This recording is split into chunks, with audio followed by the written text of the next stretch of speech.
বৈশাখ জ্যৈষ্ঠ মাসে সবার ঘরেই পাকা আম, কাঁচা কাঁঠালের সমাহার দেখা যায়। বাজারে নতুন নতুন কাঁঠাল উঠে পাকা।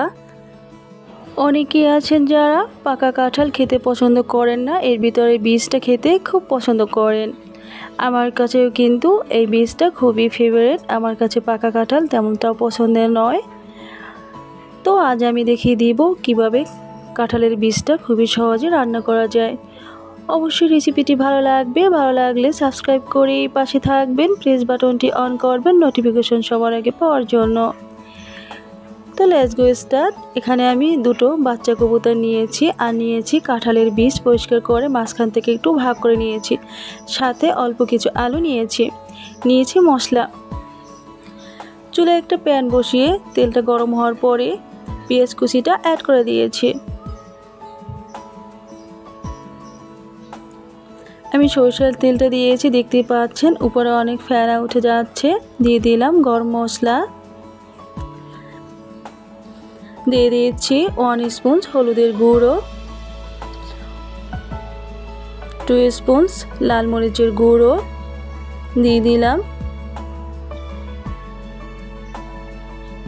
1 স্পুন ধনে গুঁড়ো, 1 স্পুন জিরে গুঁড়ো। সবগুলো উপকরণ দিয়ে কিছুক্ষণ কষে নেওয়ার পরে দিয়ে দিলাম পেঁয়াজের পেস্ট 1 স্পুন আদা পেস্ট, 1 স্পুন জিরে পেস্ট, 1 স্পুন রসুনের পেস্ট। রসুনের পরিমাণটা একটু বেশি অ্যাড করে দিয়েছি। একটু পানি দিয়ে আবারও ভালো করে কষে নিব।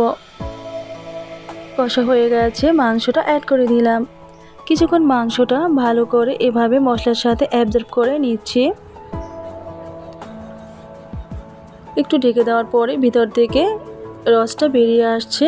দিয়ে দিলাম পাকা কাঁঠালের বিচি।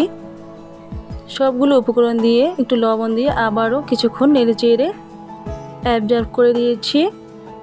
এভাবে আমি 50% প্রায় কুক করে নিব।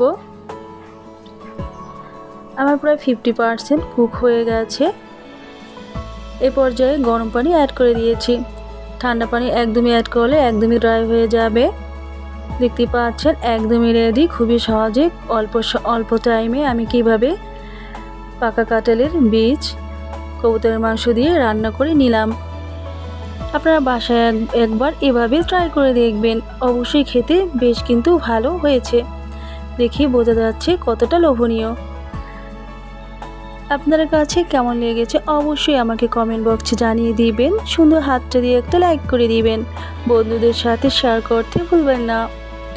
ওয়েল, এই পর্যন্তই। আবার দেখা হবে পরবর্তী রেসিপি নিয়ে।